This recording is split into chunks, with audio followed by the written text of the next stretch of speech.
that social distancing. Look at you people all spread out 6 feet. That's pretty impressive. But we like it the old way, a little bit better, don't we? And we'll be back. We'll be back to that soon, I think. I really believe it. And we were received by thousands and thousands of people coming in. And they came in from all over, and all the way from the airport to here. It was really something special, so it was really great. Sit down, let's have a little fun, and we'll talk, and then we'll talk about the business and the great job that you're doing, and we really appreciate you being here. Thank you very much. I'm honored. In the heart of the Lehigh Valley, now, just so you know, I have a brother who is a great brother, passed away a long time ago, Fred, and he went to Lehigh University. I've been up here many times, actually, and I gave a commencement address years ago at Lehigh University. It's a great school. But whenever I think of this area, I think about my brother. But I really am honored to be with the extraordinary workers of Allentown, Pennsylvania.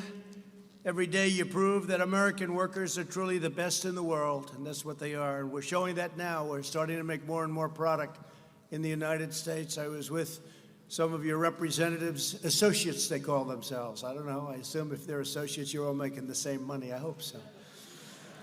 They call themselves associates. Sounds nice, right? More and more I see that. But it's good, and they're doing a great job, frankly.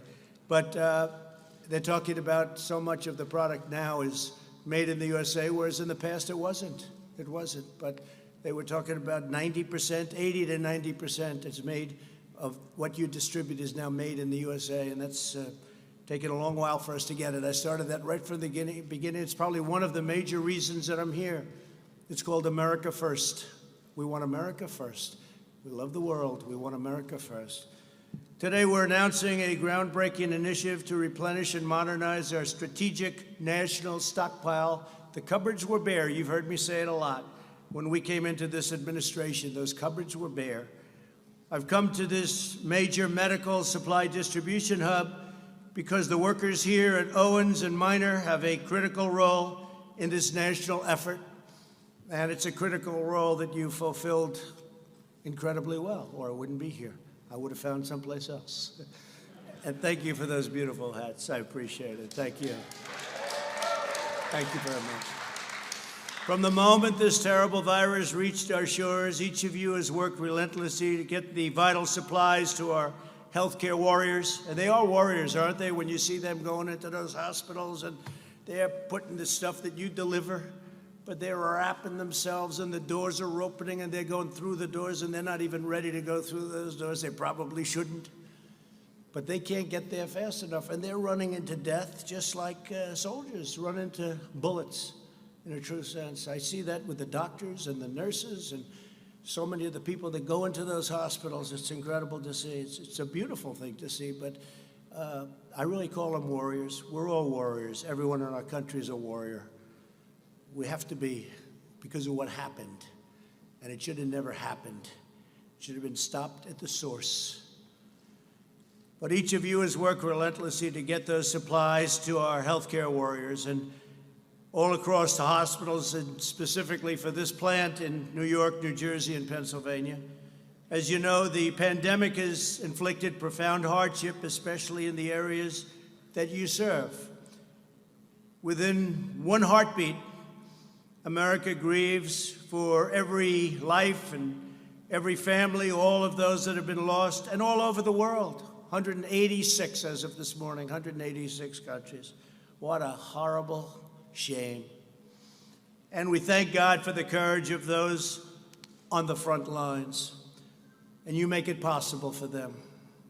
Just as the men and women of Allentown have done in every generation, I know it well, the workers at this facility have answered the call in America's hour of need. Many of you are working long before dawn, get up and you go to work, and long after midnight. I know your hours. I was talking to your people and your representatives. They say, you wouldn't even, I'm saying, what are the hours? They said, you won't even believe it. I said, but I work those hours too. We all work, we're all working hard. You're driving forklifts, staging pallets, packing, picking, loading, and shipping all sorts of things all over these primarily 3 states. Since February, you have deployed an amazing 1.75 million N95 respirators, and you make them now yourselves. 3.4 million gowns, 80 million gloves, and much more. And on behalf of our nation, I want to thank you because you're making America proud. We really do. We thank you very much. Thank you all. Thank you.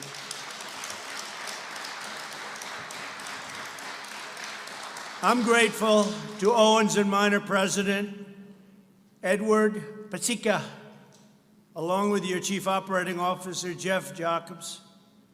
We're also joined by Secretary Alex Azar, doing a terrific job, and your statement to the press today was fantastic. He made a very impassioned, strong, powerful statement today. FEMA Administrator Pete Gaynor. Pete, thank you very much. Great job. Fantastic job. You're dealing directly, and you and Admiral John Polovchek. Where's the Admiral? Admiral, great job. Thank you very much. Are they doing a good job here, Admiral? Huh? Good. When the Admiral says yes, that means you're doing a good job. And the CEO of the U.S. International Development Finance Corporation, Adam Bowler. Thank you, Adam. Fantastic. Every incredible worker here today is part of the greatest mobilization of American society since World War II. You know that, right? We've done things with generators and ventilators and so many different things. We're making products that nobody ever thought would ever need in any mass form. Ventilators is the biggest thing. We made plenty of ventilators, which was very little in the country because most hospitals didn't need very many. And all of a sudden they said, we need hundreds of thousands of ventilators. We need kinds of numbers that you wouldn't believe. And we were mobilized, and with Adam and with the Admiral and with all of these people, and Jared, somewhere Jared is here. What they did is incredible. We brought geniuses in from Silicon Valley, and all of a sudden, within a short period of time, we had 11 plants up making ventilators, and you wouldn't believe what it is. And now we have so many, every state has more than they need. We filled up our stockpile. We have over 10,000 now. And we filled it up. We're ready to go in case anything happens, but I don't think anything will happen where you're going to need any more. And we're now helping other countries with ventilators because nobody can make, you can't make them. They're very tough to make, very expensive. I say it's tougher than making a car. And we make the best ventilator, too. So they've done a fantastic job. And 2 months ago, you couldn't get a ventilator. We were left virtually none. Over the past few months, the federal government has partnered with Owens and Minor and other distributors to launch the very successful and historic Project Air Bridge, which is really being thought of and spoken of in glowing terms. Nearly 150 flights have brought 95 million masks, 16 million gowns, and 921 million gloves to America. Can you believe that? 921 million gloves. It's not even conceivable. Guided by our team, workers like you distributed over 1 billion pieces of protective gear to places in need. A truly remarkable accomplishment. After meeting the immediate demand, we'll be transforming and transitioning from Project Air Bridge to Sea Lift, where we're using big ships, giant ships. It's less expensive, and they can carry a lot more. And we don't need the speed anymore because we're very stocked up. Now, as our country begins a safe and gradual reopening, we're launching a monumental effort to replenish and rebuild the strategic national stockpile. We also did that, by the way, with fuel. When oil went down, we replenished our strategic national reserve. And we got it for a great price. Would you believe what went on with fuel? But now it's starting to go back, and we're saving our energy industry, because people didn't need too much gasoline when there were no cars on the road. And I said to the governors, I said, there are no cars on the road. This is a good time to fix your highways. Fix your highways now. Some did, and some didn't, right? They didn't. They were worried that two people working 35 feet away from each other or driving a tractor or whatever they might be doing, they'll catch the virus. But the ones that did were really helped, because you went from being these massive traffic jams to having no traffic. And I can tell you, Florida was a state. Great governor. And Ron he told me, he said, I'm doing it. I said, that's a good thing. Not everybody did it. Ron DeSantis of Florida, governor of Florida. But some did, and they've saved tremendous amounts of money. And in rush hour, they're building, and they hardly had to close a lane. So, you know, there are a lot of good things you can do, but some people decided not to do that. Under the previous administration, the stockpile was depleted and never fully refilled. Most of the N95 masks were distributed during the N1H1. Now, you know who says that, right? N1H1. Who says that? Sleepy Joe Biden. Remember? He said the N1H1. I said, isn't it the other way around? They said, yes, sir, but he said it, so it doesn't make any difference. But during the H1N1, and that's the swine flu, and there was a pandemic in '09 that was not well handled at all, got very poor marks. Never again will another president inherit empty shelves or expired products, at least hopefully in 5 years you're talking about. Maybe 9 years, maybe 13 years. But you'll never have to deal with empty shelves, and you'll never have to deal with a depleted military. The military that we took over was depleted and in horrible shape. We've now spent $1.5 trillion rebuilding our military. We have the strongest military we've ever had, by far. And this is a good time to have it, too. And all of the product was built in the USA. But I'm determined that America will be fully prepared for any of the future outbreaks, of which we hope there's going to be none. Who would have thought? 1917, it could have been up to 100 million people were killed. And that was the Spanish flu.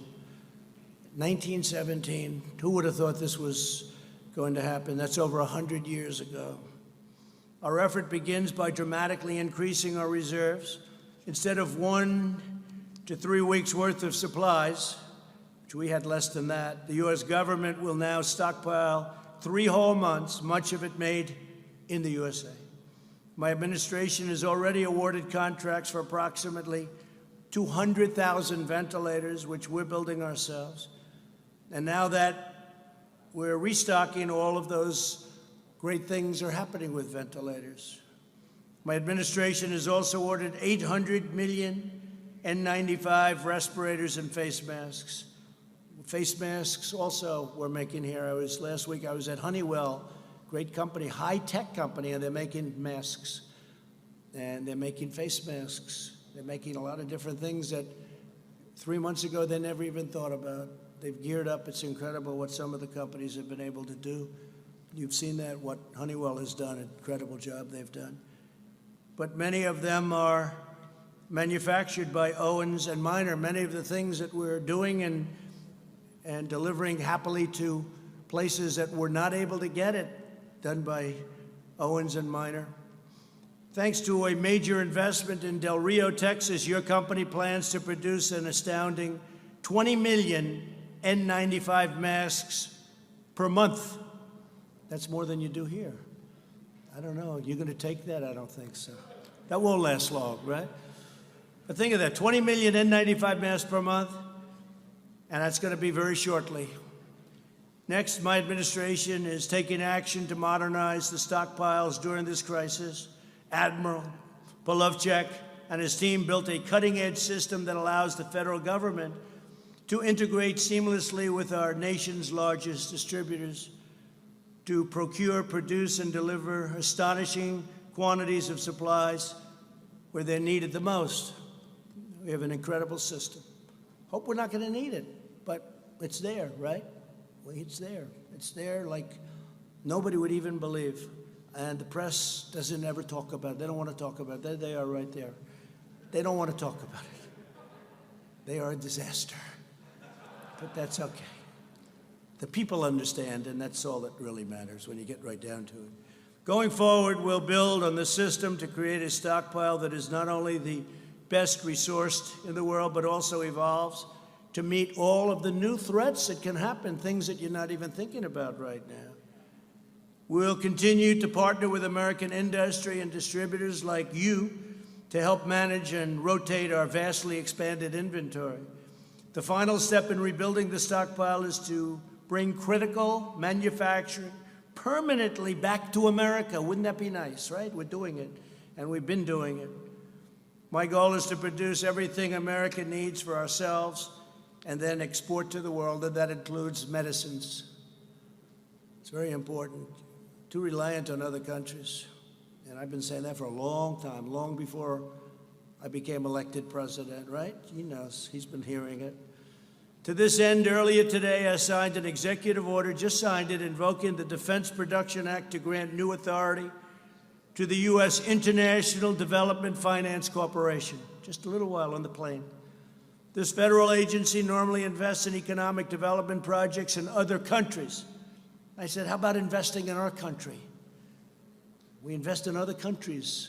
Globalists, you know what a globalist is? They want the globe to do well, but they don't care about us. Now, we want everybody to do well, but we have to take care of America first. It's got to be America first. And you know what? Other countries say their country first. Why wouldn't they do that? But we didn't do that. We had a bunch of globalists. They didn't know what the hell they were doing. But under my order, it will now also invest in our country, helping to bring vital factories, pharmaceutical producers, and most importantly, jobs back home where they belong. Now, we had the greatest economy in the world. We had the best job numbers we've ever had. We had almost 160 million people working. We were never even close to that. The best unemployment numbers we've ever had. African American, Asian American, Hispanic American had the best job numbers in history, in the history of our country. They never did so well. Best income numbers, best stock market numbers, 401k numbers. The good part is the stock markets, because we know what we're doing, the stock market's ready to move. Never went down like a lot of people said, wow, it's at 23, 24,000. It was 29,000.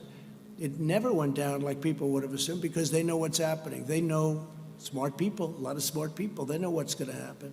We're going to have an amazing next year, one of our best. But we had the greatest year ever, and then we had to turn it off, artificially induced. We had to turn it off.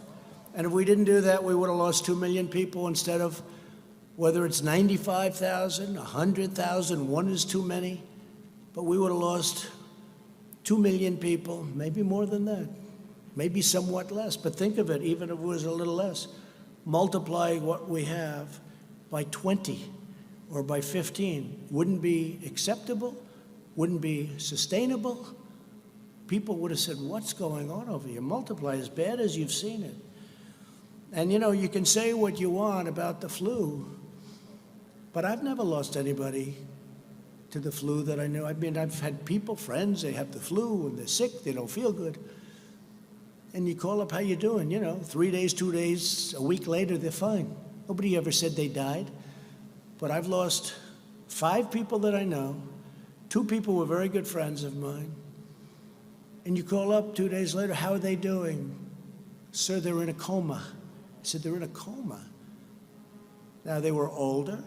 I wouldn't say they were in the greatest of health. I wouldn't say their weight was perfect. Not perfect. But they're gone. So it's just a terrible, terrible thing. In my administration, we believe in 2 beautiful rules: buy American and hire American. This afternoon, I also have great news on testing. You know, we've been doing testing at a level that nobody's ever done it before. We cannot get the press to write about it or write fairly about it. And nobody has ever done. We've done double what anyone else. If you add up all of the countries in the world, we've done more testing than all of the countries in the world added up together. Nobody's ever done anything like that. And we have the best tests. We have tests that 2 months ago didn't even exist. Our great companies came up with things, Abbott Laboratories and so many others. They came up with things at Roche. They came up with things that nobody even believes. So we have the best testing in the world. It could be the testing's, frankly, overrated. Maybe it is overrated. But whatever they start yelling, we want more, we want more. You know, they always say, we want more, because they don't want to give you credit. Then we do more, and they say, we want more. but we have the greatest testing in the world. But what we want is we want to get rid of this thing. That's what we want. We want to get rid of this thing. This afternoon, I also have great news on that testing. America has now conducted its 10 millionth test. That's as of yesterday afternoon. 10 million tests we gave, 10 million. And CVS has just committed to establish up to 1,000 new coronavirus testing sites by the end of this month. And the 10 millionth will go up very, very rapidly. And don't forget, we have more cases than anybody in the world. But why? Because we do more testing. When you test, you have a case. When you test, you find something is wrong with people. If we didn't do any testing, we would have very few cases. They don't want to write that. It's common sense. So we test much more, many, many times. South Korea, you hear about? I spoke with the president of South Korea, spoke with many different presidents, prime ministers. They can't believe what we've been able to do on testing.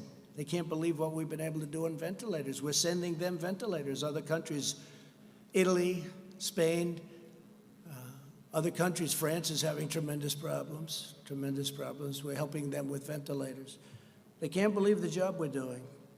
And it's not me, it's the people, all of these people, but it's the people that are doing it, and they have to be given the proper credit for what they've done, because what they did is a miracle. No other country in the world has done what we've done.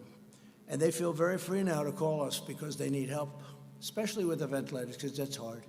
That's not a cotton swab. That's a very hard thing, very, very hard thing to produce. Joining us today are a few of the workers who have kept our hospitals supplied through this crisis and take part in a great, great rebuilding that's going forward. I say it's the transition to greatness. The transition is the third quarter. The fourth quarter is going to do very well, and next year is going to be through the roof. We have to get your governor of Pennsylvania to start opening up a little bit. You have areas of Pennsylvania that are barely affected, and they want to keep them closed. Can't do that. Dennis DiCarlo is a Marine Corps veteran who served our country in the Gulf War and Somalia. Now he continues that spirit of service as an operations supervisor. And Dennis, please come up and say a few words. Come, thank you.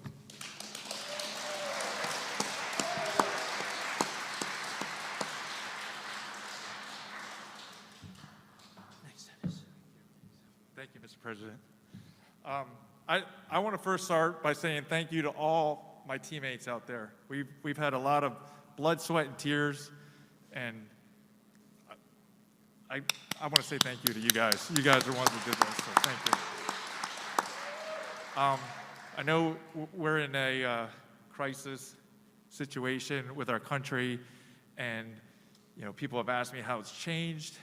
For us, it's almost with little modifications. It's day-to-day business for us as dealing with the medical supplies. But I feel the one emphasis is on the seriousness.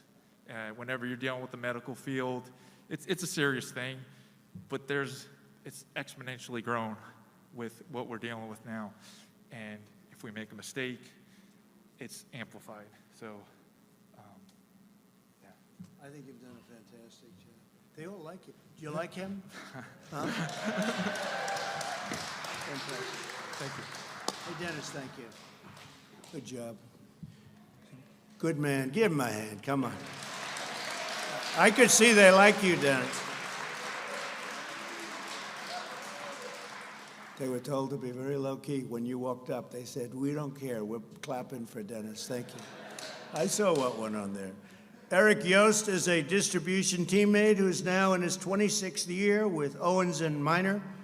And he says he has never been prouder of your work right here in Allentown. We love Allentown. I love Allentown.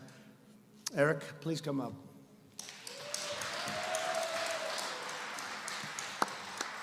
Thank you, sir. Thank you. Wow, wait a minute. I'm like short.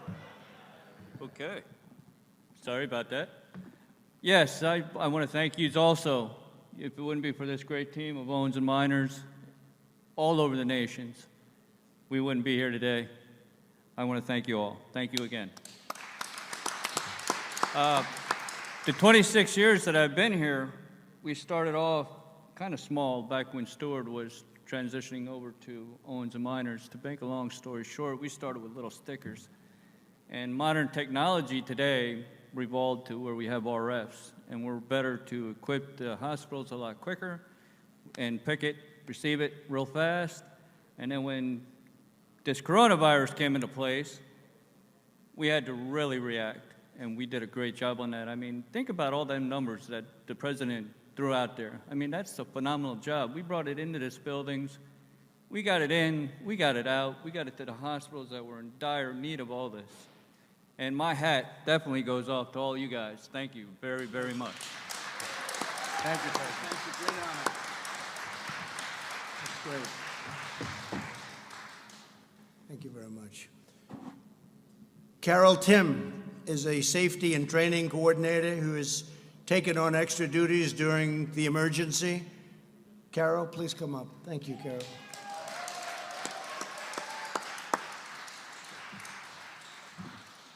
It's an honor to share the stage with you. It really is. And I think everybody knows I've been so excited about your visit. I'm the safety training coordinator, and my job is to make sure everybody goes home at the end of the day, which is very important to everyone's family. It's important to America because it's important for these people to show up the next day, because these are the unsung heroes that save lives every day, and they do it humbly.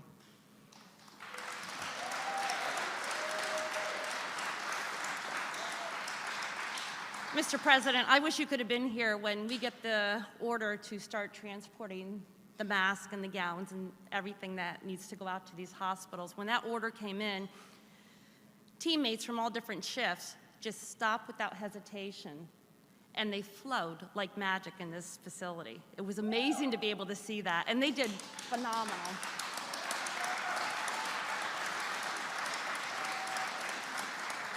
And you mentioned about their hours. They don't stop working until the job's done, because everything they do today saves a life tomorrow. So they're awesome, awesome Americans. So thank you. Thank you very much. Thank you. Great job. Thank you, Carol. Great job, too. And you're really blessed in this state with some tremendous congressmen who have really worked hard, been really incredible teammates. Sean Parnell is going to be fantastic, too. I hope that all works out. But he's an outstanding person. But they really work very hard. And I can say that some don't and some do. This state, you have a lot of hard workers, so you're very well represented. But I want to thank you all, because for generations, American greatness was made, forged, and won in places like Bethlehem and Easton. It's the home of Larry Holmes, right? Larry Holmes. Is he still in Easton? Oh, good. Well, say hello. He was some fighter, huh? He used to talk about Easton. That's great. Say hello to Larry. And Allentown, your ancestors in this region are the patriots who mined the coal, loaded the rail cars, and poured the steel that built our biggest cities and raised our tallest towers. I built some of them. This is the place, is where it starts. In the 20th century, Pennsylvania workers helped put America on top of the world. Now we're reclaiming our heritage as a nation of manufacturers. You saw how good those numbers were, going up, up, up. We're going to have an interruption, but you watch what happens starting in the fourth quarter, probably starting in the third quarter a little bit, the transition quarter. But we're going to be bigger and better than ever. We've learned a lot. We've also learned not to rely on others so much.